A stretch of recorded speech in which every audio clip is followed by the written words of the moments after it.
মদিনায় যারা নামাজ পড়তো না, দোকান খোলা থাকতো না আমাদের সময়, তাদেরকে ধরে নিয়ে যাইতো না?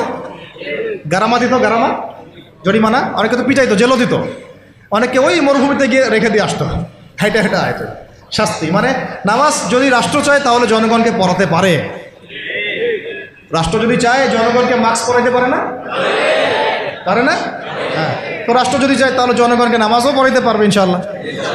আর যারা বুঝে না তাদেরকে শিখাইতে পারবে।